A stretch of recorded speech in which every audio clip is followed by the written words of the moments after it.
Welcome. My name's Henry. I'm a professional horn player and I just took a long break. I took 5 days off playing horn. And so now I'm just getting back into the swing of things and working on some Mozart today. So we're also gonna talk through some creative ways of practicing, how to get back in shape. And so here's just a little bit of warming up. Anytime I'm playing Mozart, I like to warm up in whatever key that concerto is. So concert E flat will be today's key of the day.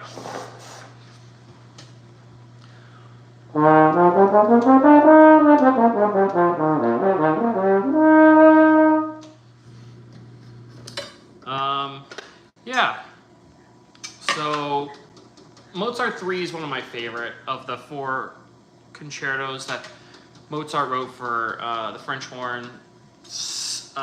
The one that sits most in the middle register, and it's used a lot on low horn auditions.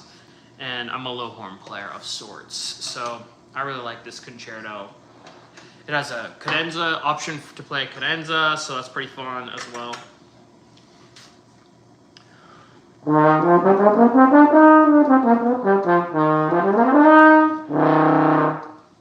So something I've noticed in the last 2 days since trying to come back is that my support isn't sitting right, isn't as consistent as I'd like it to be. So I need to get that going consistently. So one way we're gonna do that is by flutter tonguing.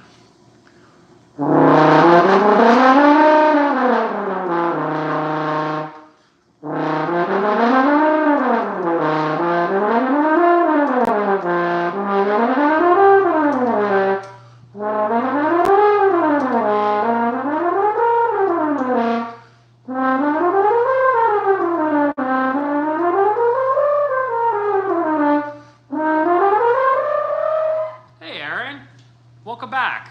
I think I've seen you before, right? How's it going? Just doing some flutter tonguing. I'm trying to get my support back in order after taking a few days off. So, I find that this time I can usually take a few days off and things be fine, but sometimes fundamental things. Yeah, I have seen you. Yeah. I forgot what instrument you play. Do you play French horn as well?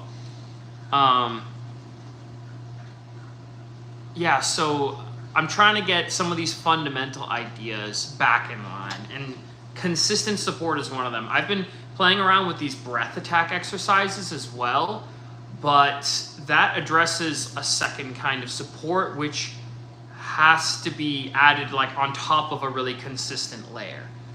So French horn as well. Oh, that's right. Okay, nice. Welcome. We're talking French horn support. I just made a video about this actually.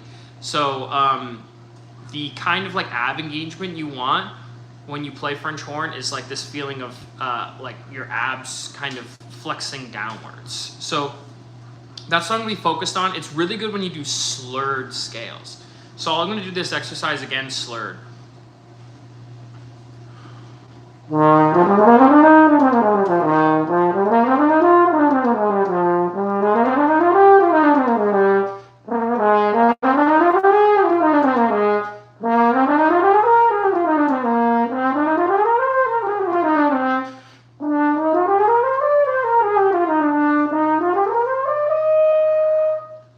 Okay, cool.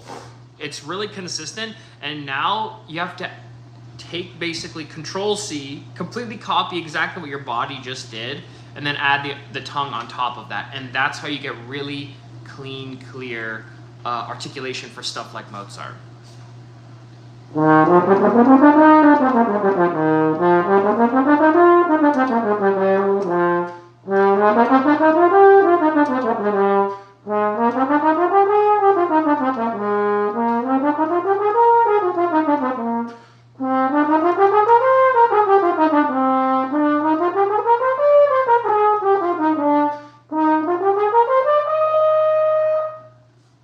You've had issues with support, Aaron, but you think it's been getting slowly, and your endurance has improved. Awesome, that's great to hear. Yeah, I mean, the more you focus on support, the better your endurance will get. How's it going? Yeah, so the second part of breath support is we've got the ab engagement going now. Now we have to get a full lung capacity. And that's going to have all this natural air pressure. So it's going to make it so much easier to play. So I'm going to take these full breaths to completely full, or almost completely full. So just to remind my body what that feels like. In order to breathe to full capacity, you kind of have to be sitting up straight, which kind of, I love to slouch. So this kind of is not my favorite. But one easy way to do this is breathe all the way out. And once you're completely out, breathe in. And then sip in. So that was 100% capacity. Now we're going to try to get to 90, 95. So comfortably full.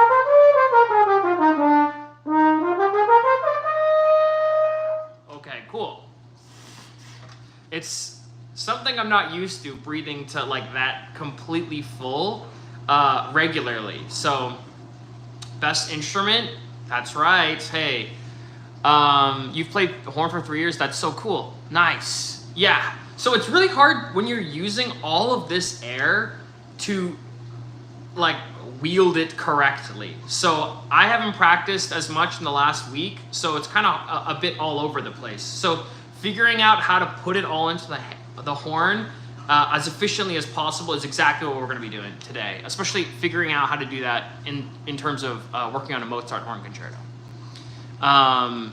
So Aaron has a question here. Do you have advice on slowing my breathing and heart rate before soloing?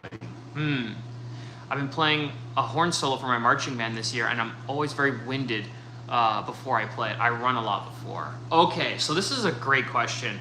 So it deals in part with nerves when you're playing. So it's kind of scary to play a solo in front of a group of people. It's like, how often do you do that? Like very rarely. And so because it's something we don't do so often, it can often put a fight or flight thing. Our brain is telling our body, we're doing something weird right now, we gotta freak out. So how do we get it so that it feels normal and relaxed? I just did an audition where I also had to do like a bunch of walking right before it, and like I wasn't expecting this, but I had to go from the basement of one building, pack up 2 horns, go up a flight of stairs, walk outside, go to another building, and then I went up an elevator, walked around this floor, finally sat down to warm up for 3 minutes, then I had to go back to that elevator, go up another floor, and then walk, and then wait. My horns got freezing, and then I went and played a solo, and it didn't go well. It went really bad, actually. But in my preparation, I did such a good job of preparing all my music, but I hadn't done the adversity training. So when you're performing a solo like in marching band, it might be hot out, you're running right before the solo, so you gotta practice running right before your solo. So what you could do is run up and down your stairs like 4 times, and then try it 10 times as well, and then see if you can pick up your horn and then play it just as you want it to be, okay? And you'll have to try this a few different times, try it different times of the day, try it right after, when you're tired, when you're fresh, maybe before your warm-up, in the middle of your warm-up, after your warm-up. And then once you've done all this adversity training, your body will start to figure out, okay, this, under these scenarios where my heart's racing, when it's harder to breathe, this is how I figure it out. So the first thing to go when you get nervous is your breathing. On horn, which sucks because we play the French horn and it requires air to play. It's like this, it's terrible. So it would be really great if you could, while you're running and going through your routine right before the solo, is to really focus on your breathing and try to get as much air in as possible, okay? Breathing calmly. But sometimes having that extra juice, having your heart racing, it can really help you perform to like a level you never knew you could. Okay, I hope that helped, Aaron.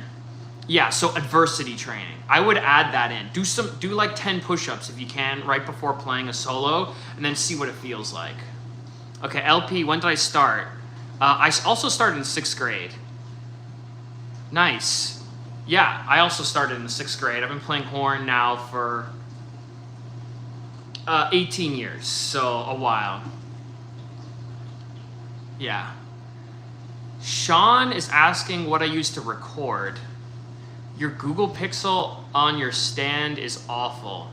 Tanks your confidence hearing it. The sound of your tongue is audible in the recording, and I'm hoping it doesn't sound that way. Yeah, this is something that's like...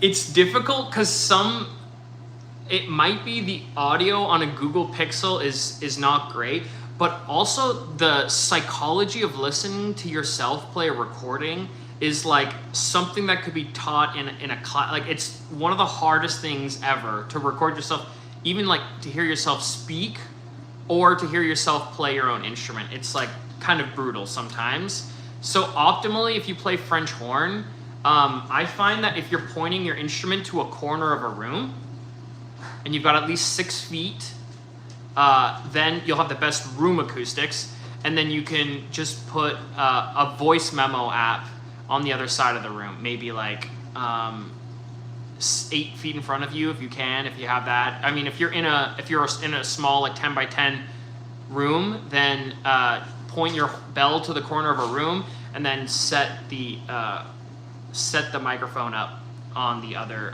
end of the room. Yeah, that's your best. So what microphone do I use? I have a professional setup that I use at home, but it's not portable. So I record on my phone all the time. I have an iPhone like I think 13 or 12, and it does okay. And so you'll be able to get a lot out of listening to your own recordings, and you'll be able to get into Allstate off of like a phone recording. Yeah, I'm not sure. You can play around with seeing if it's other people's phones or put in your own headphones. Maybe it's your speakers that sound weird. My speakers are currently sounding kind of weird. So even though it records well, if I put in headphones, it sounds a lot better.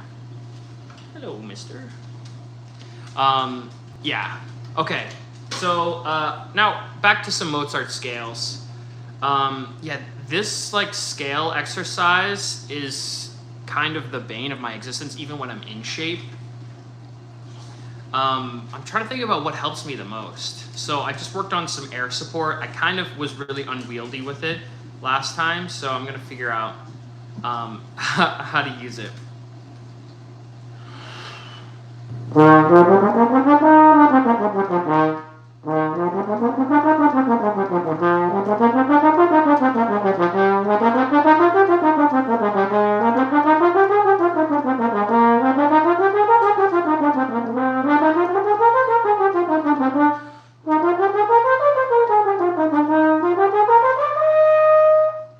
Okay. Did I have any realizations while playing that? So Mozart scales have to be like really light. The articulation has to be as even and legato as basically possible. Staccato, I don't really think it exists in 16th notes in Mozart runs. Like playing a run like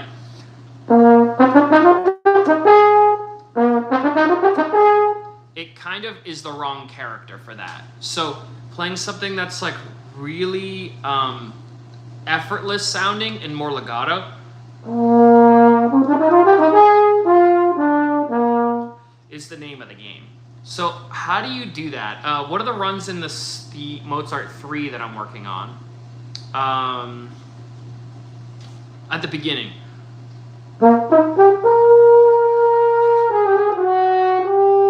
I notice at the very beginning of Mozart's Third Horn Concerto, it starts with this solo.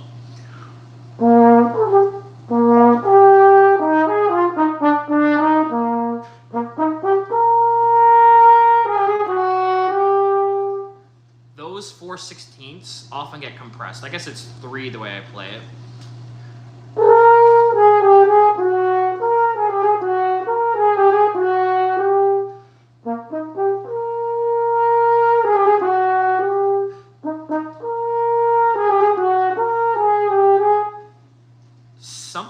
happening with my sound, which is it's getting a little bit bright and brash. And when you're playing Mozart, you want your sound, I want my sound to be in the same beautiful, like almost tame color. It should be elegant and effortless and happy sounding and not forced at all. So how do I get as much air into all of these 16th notes without going over the line to make them like brassy sounding? Play gooder. Exactly.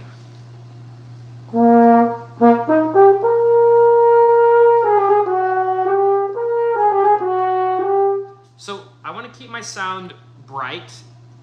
I want it to be consistent, so I'm going to aim for a really bright sound on every single note.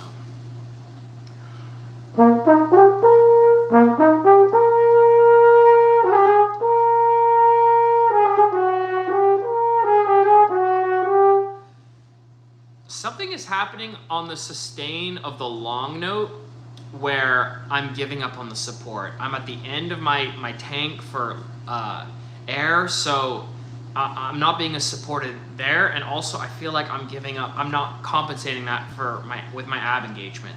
So I'm gonna try this next one with a more full breath and keeping that ab engagement.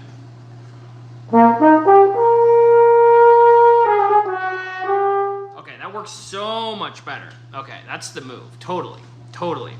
Okay, so can I do a version that's going to have require tons of ab engagement? I like doing flutter tonguing in order to test like my ab engagement.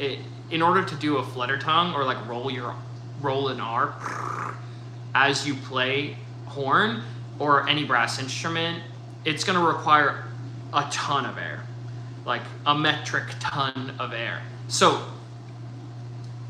let's try doing this opening with a flutter tongue. It's going to sound actually probably pretty insane. And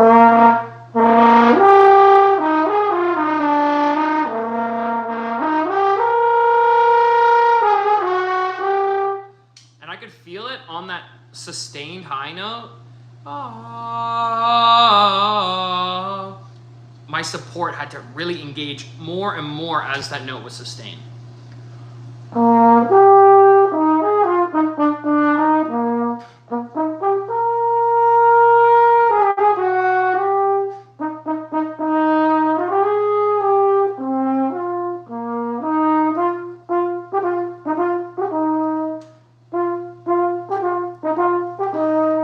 Okay, now we have the engagement going, but we got to keep the sound concept really consistent of having a really bright sound on every note.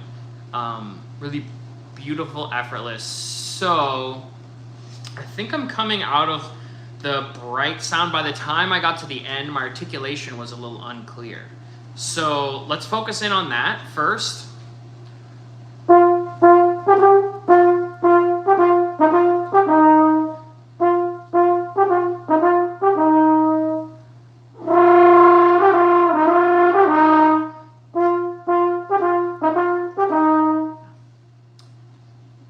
So my articulation isn't up to snuff. So let's try a breath attack version.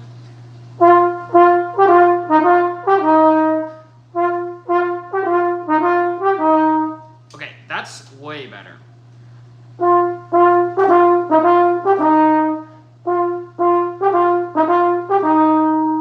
Okay, nice. Cool. It's sounding bright, it's sounding supported.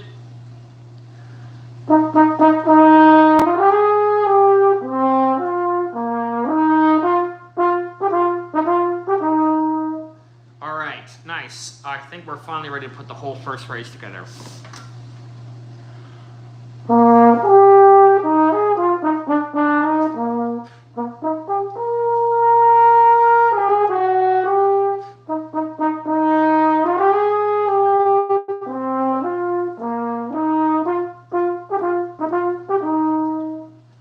Nice. Okay, cool. We're sounding good. Things are warming up. I've been having some trouble with this next phrase recently, actually. I'm going to pull up the music here so that I'm not doing it off the top of my head. So the next phrase goes...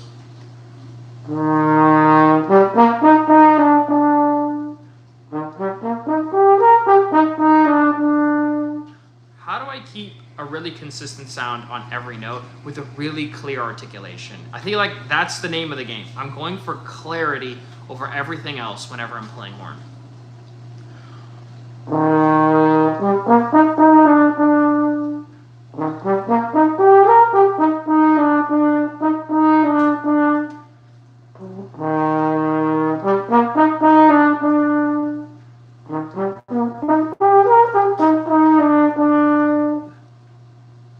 I'm sounding kind of like diffuse. I'm not sure what's going on. One of my new favorite exercises is doing an X-ray of what the phrase is. So I go from the lowest note of a phrase and to the highest, and I do a chromatic scale. And through that, my face can just figure out exactly what it needs to do, as well as my airstream kind of separately. So instead of doing, I'll do.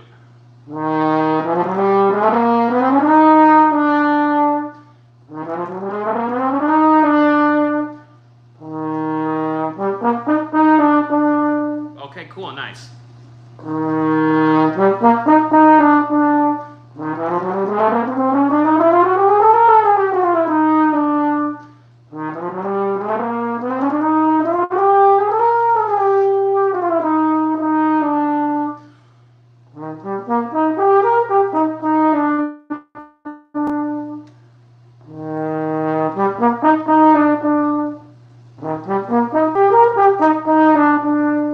Nice. Okay, now it's starting to sound way more effortless. So I think I'm going to carry on doing this like X-ray version of the next phrase.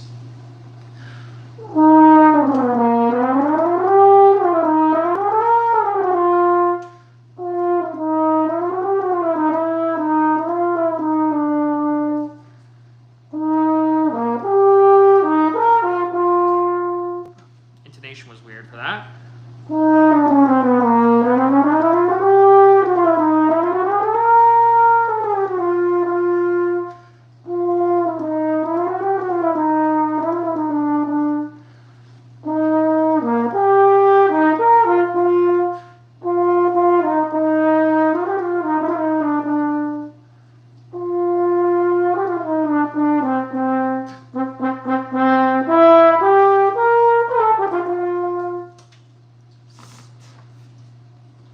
Okay.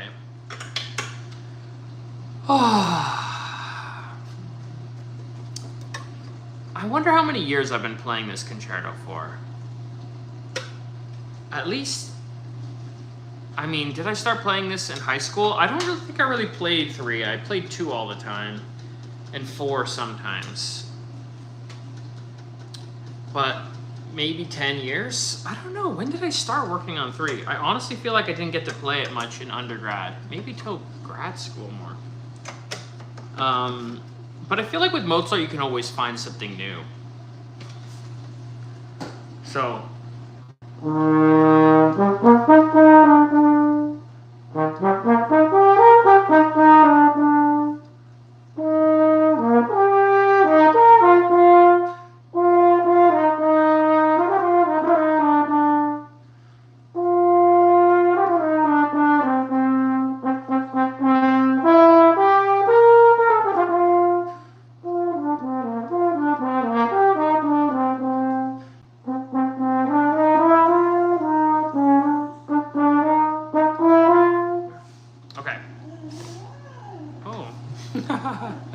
My dog's whining over there. I wonder. My favorite part of this whole piece is at measure 55. Oh wow, there must be something exciting. Some dogs outside. It's this.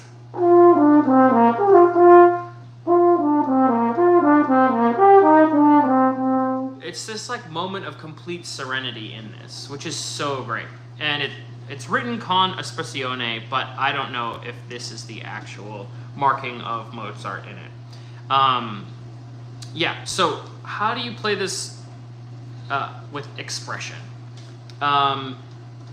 First off, I think every note that is articulated should be really clear, and all of the legatos should feel like notes are beginning, but none of them are being ended.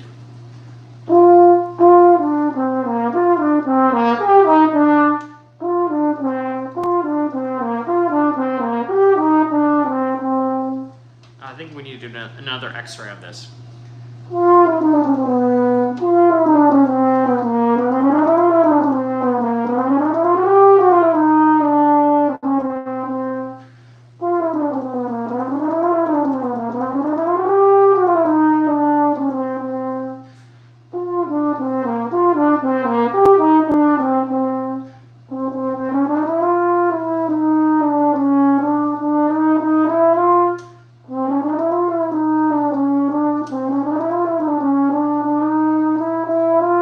So again, the reason I'm doing this chromatic stuff, the chromatic junk, is to kind of trace the outline of these phrases so that my face can do all of them with the least amount of effort possible.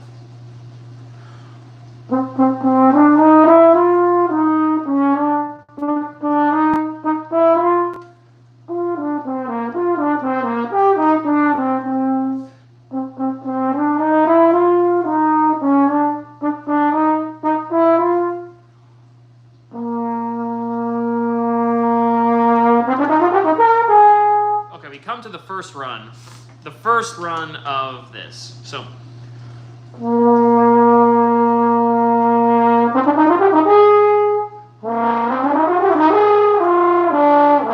feel like I'm kind of slamming into the top note after the run.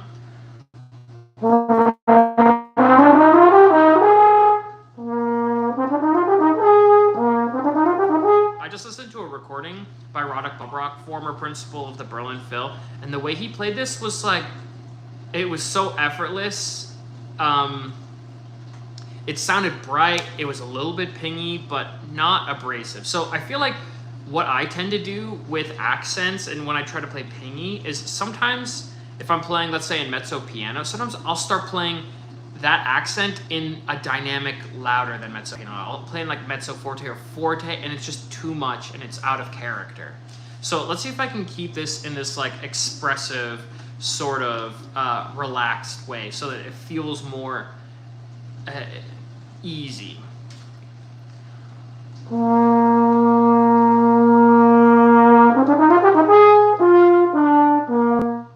Okay.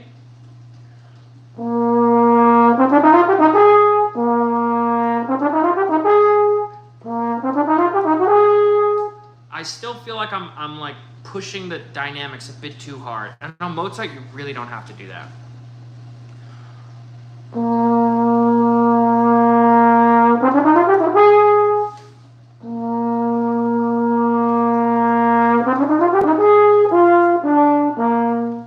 Okay, last time I'm gonna try a more staccato, separated version with those 4 quarters.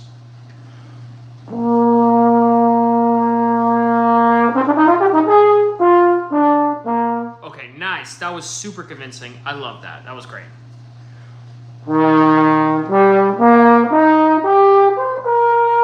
Okay, we've come to the last phrase here. Just a nice big arpeggio. Trying to make the high note not sound tense. How does one do that?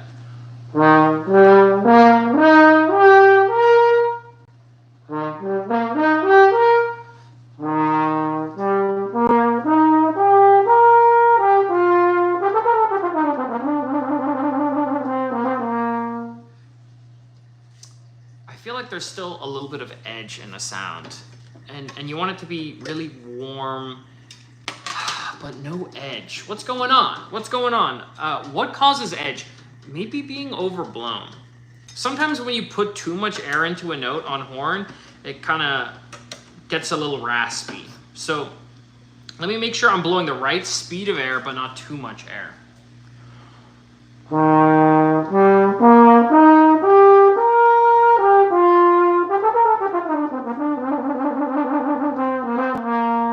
Okay, cool. I kind of like that. Was it, I don't know, let me try one more time. So, not overblown.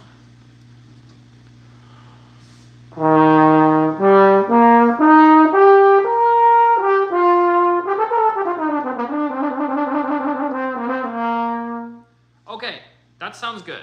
Nice. Okay, so we've worked on a bunch of different things on the exposition of Mozart's third concerto for horn. And now let's see, can we put it all together?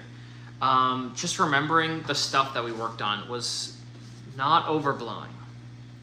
Starting with really full lungs right before you start from the very first note, and supporting all the way through. So let's see if I can do a run through of the exposition, and we'll see how it goes.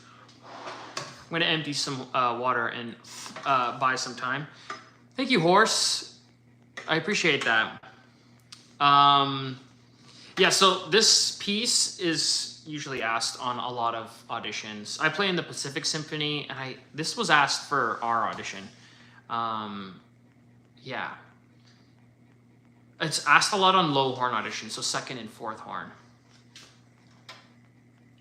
So here we go.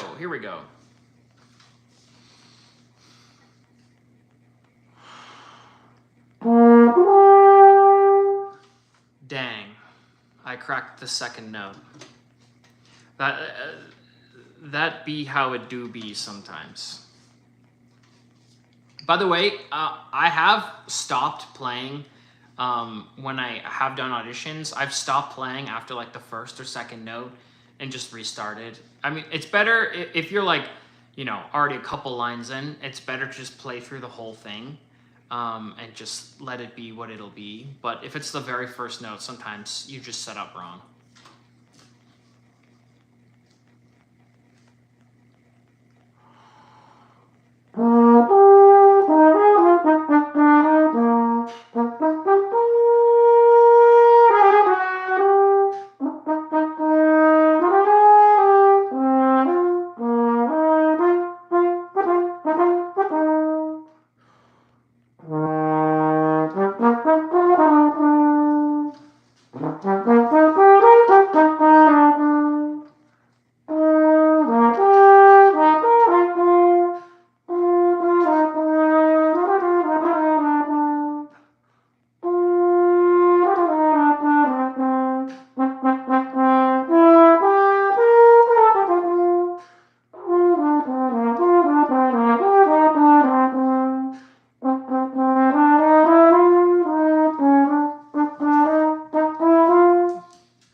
Through the run through.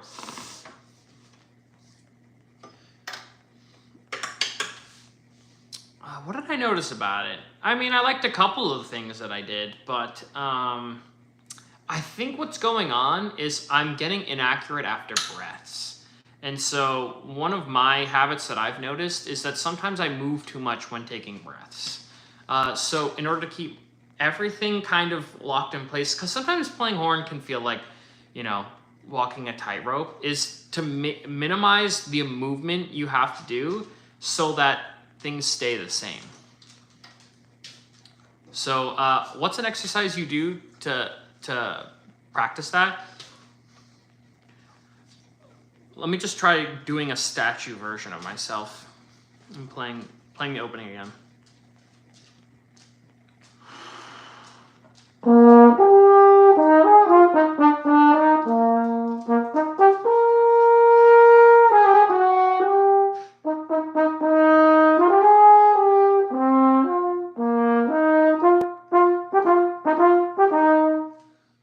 Different player. It sounds so much better. I'm gonna keep going and see if I can keep it up.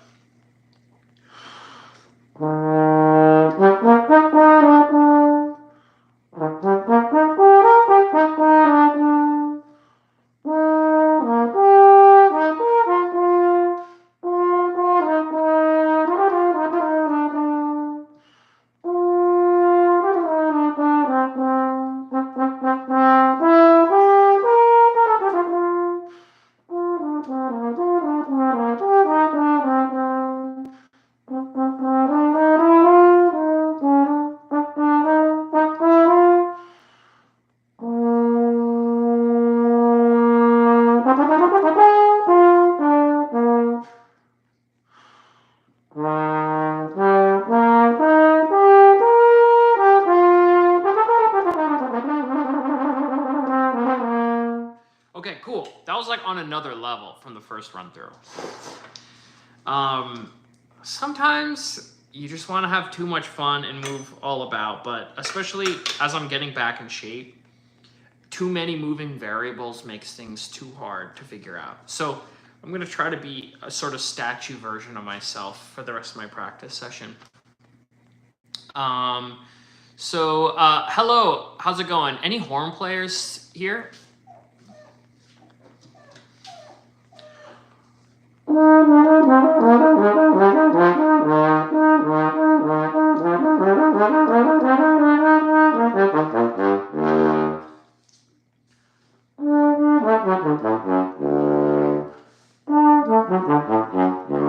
So, one other thing I've been working on lately is an excerpt, which is Mozart or Haydn 31, which is, I don't know, similar-ish vibe as Mozart. I think Haydn was alive in the same era as Mozart, a little older. Wrote like 100 symphonies or something. In Symphony 31, he wrote a couple really cool horn parts. In the second horn, it's got this really flashy or fast arpeggio moment at the end.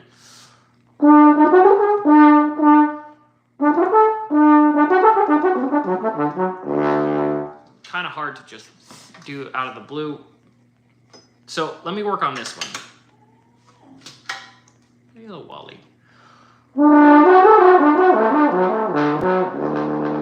So when practicing runs, it's cool to work on them and try different emphasis on different notes.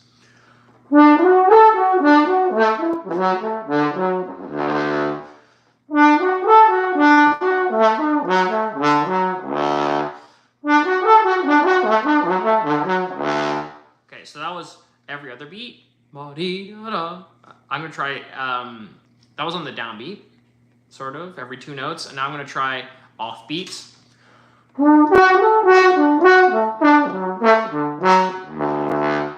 That one's more tricky.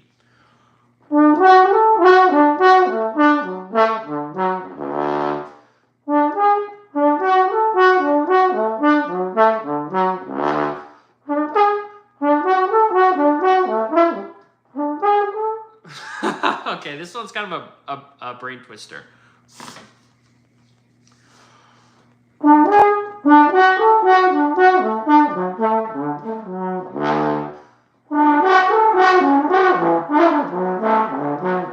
Okay, so what's going on is that after I'm emphasizing one of these notes, I'm dropping my support, and that's leading to me missing notes. So I've got to keep my support intense the entire time. So one way we do that, flutter tonguing.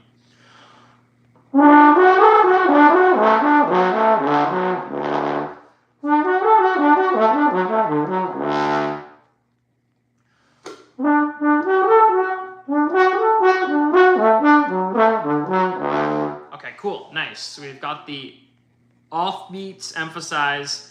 We'll do the on beats emphasized, and then we're good. Okay.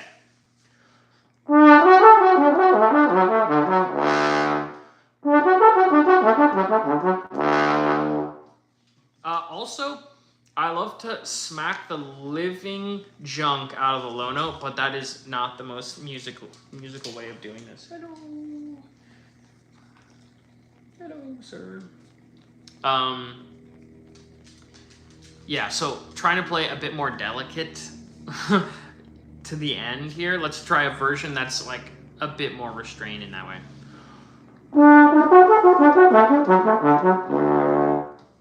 Maybe one that's in tune on the last note. I'm gonna pull up a tuner because when you're playing that low, it's really easy to be, in a completely different universe in terms of intonation. Oh, Wally, that's a low A. There you go. He had a head full of tone there.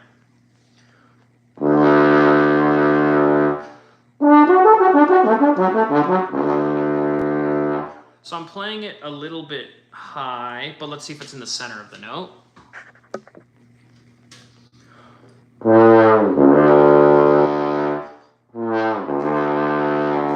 So I'm tending to play it 8 cents high, which is a touch high. So I got to slow down the air a bit more.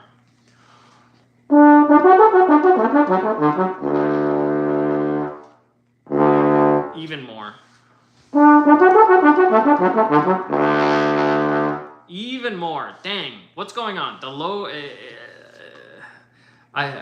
you can see here. I'll set this up for you. Now we can all see how in tune I am. The green means in tune.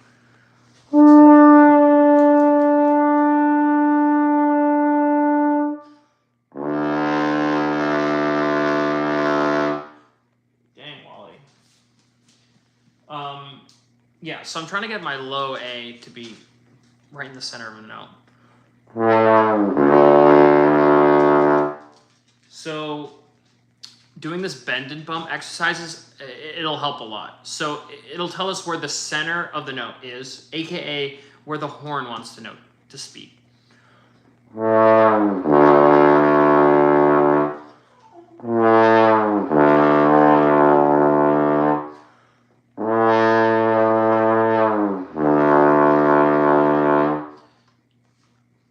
Oh yeah, also that pitch on the horn, it runs high in general. Might need to adjust one of these slides if it continues to stay high.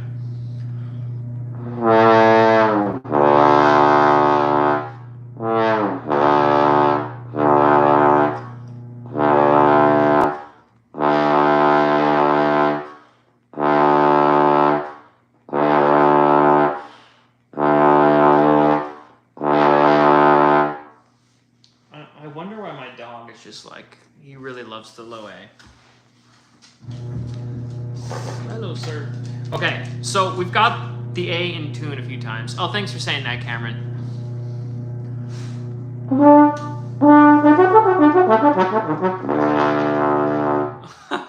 The goal here is to be able to land on that low A and have that green from the very start.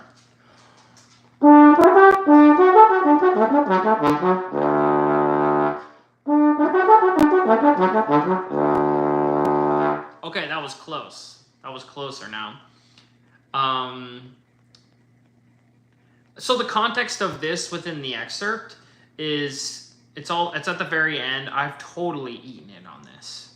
Oh, I remember. I took an audition for St. Louis, and I had to play this, and it was one of those things where I just took a breath, like way too late, like right before I was supposed to play. I went, and then I tried to play, and it just came out. I played every single note wrong, and you play like 15 notes in a second there, but I missed basically all of them. So I learned that for this excerpt, I sort of have to take my breath and set up a bit before and then play.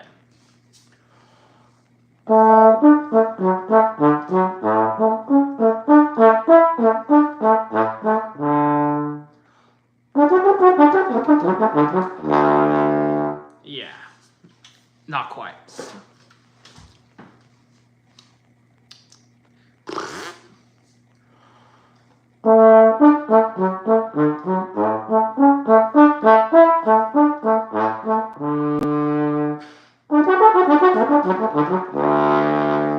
Oh, hey, Kat. Welcome.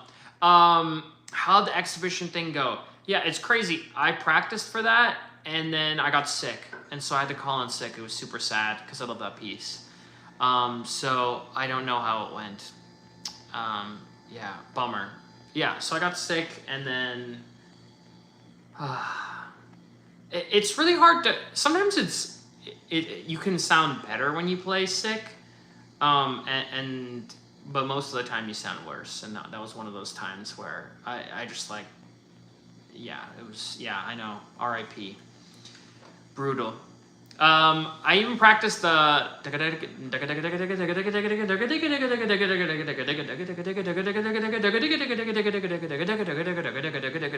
that double tonguing part. Yeah.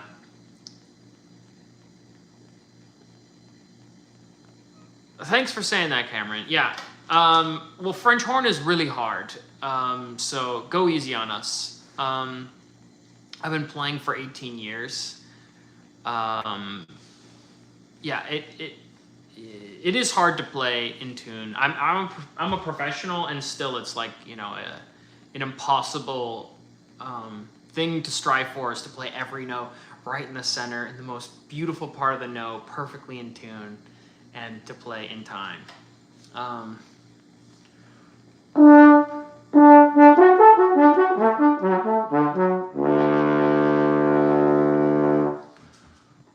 Oh, so sometimes hand position can also, sometimes hand position can also affect the intonation, which is kind of crazy to say. But let me try a deeper hand position and see what happens over there.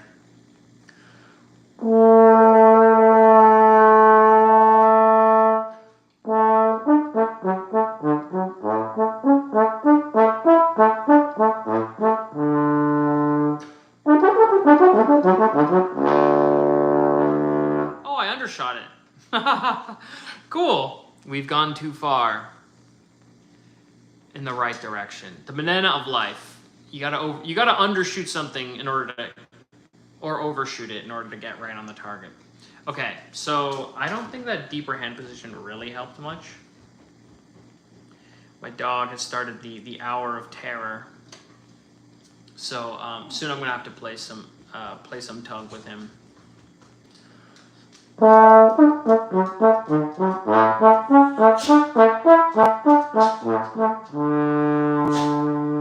Yeah, there's got to be someone out there who's always in the green.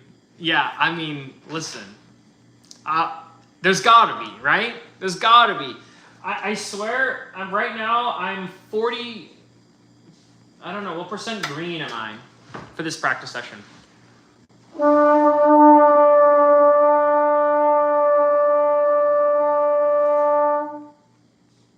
No, not very high. I think like an average practice session, I'll be like 56%. That was like, I think it was Federer, like one of the tennis greats. He gave this university like commencement speech, and he was like, I won X number of games throughout my career, and I think he won, I don't know, maybe it was like 80%. And then he's like, but I only won 55, or like between 50 and 55% of points. So like, what am I even trying to say? That hello, that it's really hard on horn. Hello.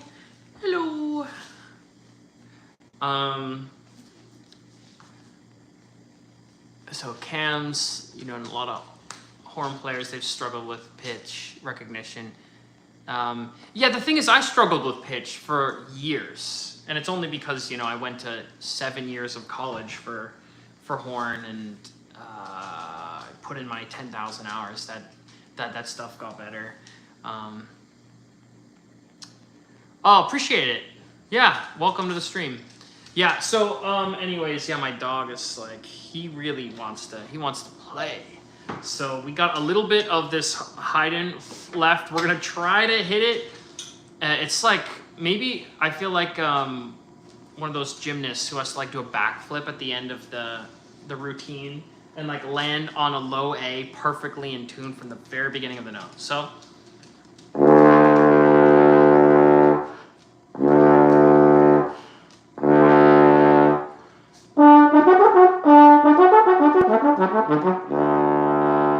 All right, in context.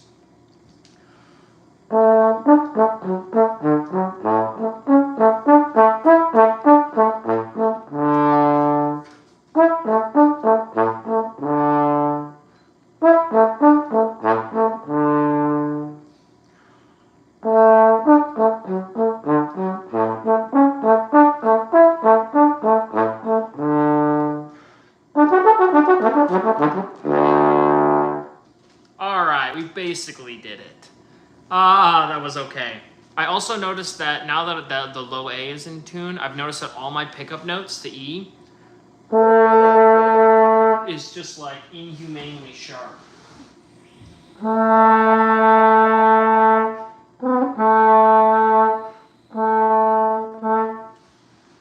Yeah, you have to start when you play French horn. You have to start like feeling like you're gonna fall out of your chair, relaxed. When you're doing some of the hardest stuff that makes you tense up, you have to like really mindfully relax. Okay, we're gonna try another version.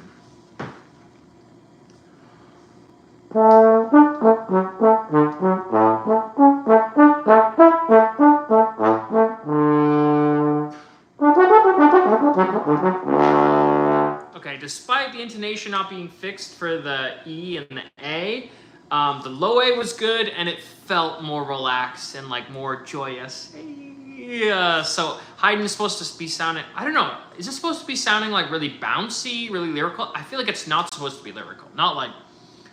I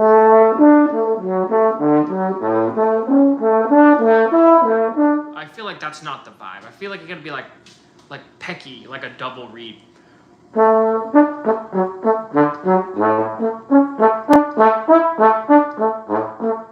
Or maybe it's like more bouncy, like a slight bit more length.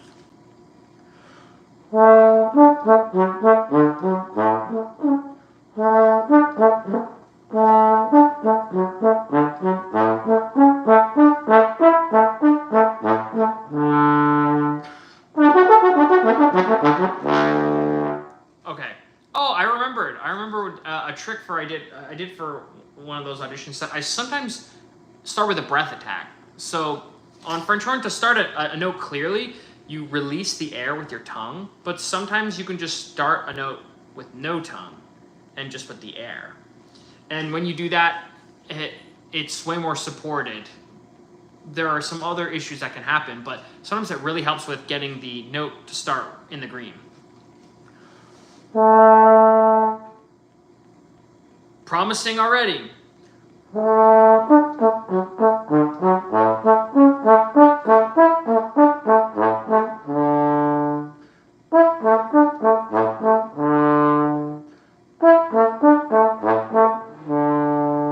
Yeah, so I'm wanting to play the A's high.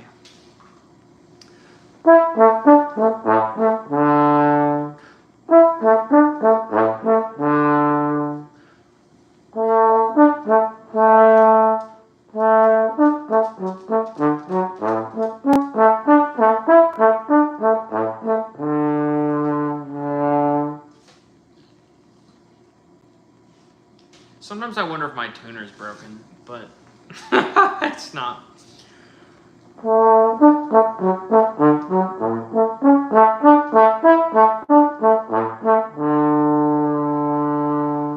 I'm like really high. So the question is, am I high on everything else before it and it's just going by too fast? I know, Wally, it's about playtime. It's almost playtime. You want to jump up? Mister, hello.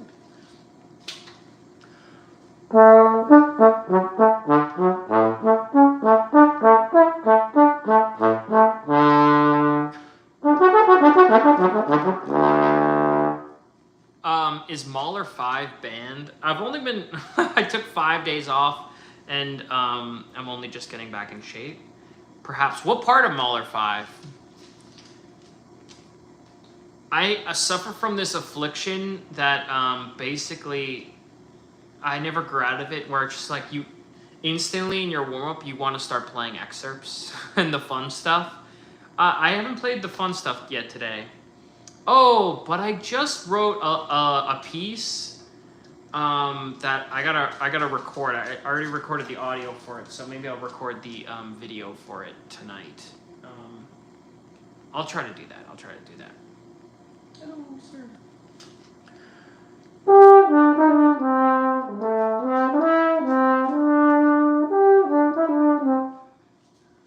Just a viral video of someone's dog. It'll bark a lot when someone starts the beginning of Mahler 5 on Trip It. Yes, oh, I totally have seen that video. That's the best. I don't even know what notes Mahler 5 starts on.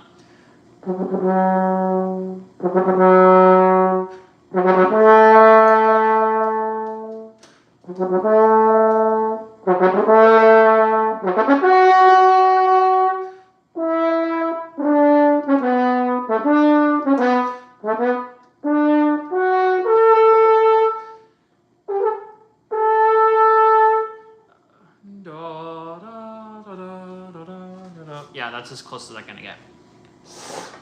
Okay, thanks for tuning in, everyone. I really appreciate it. This was a fun time kind of walking through my practice session.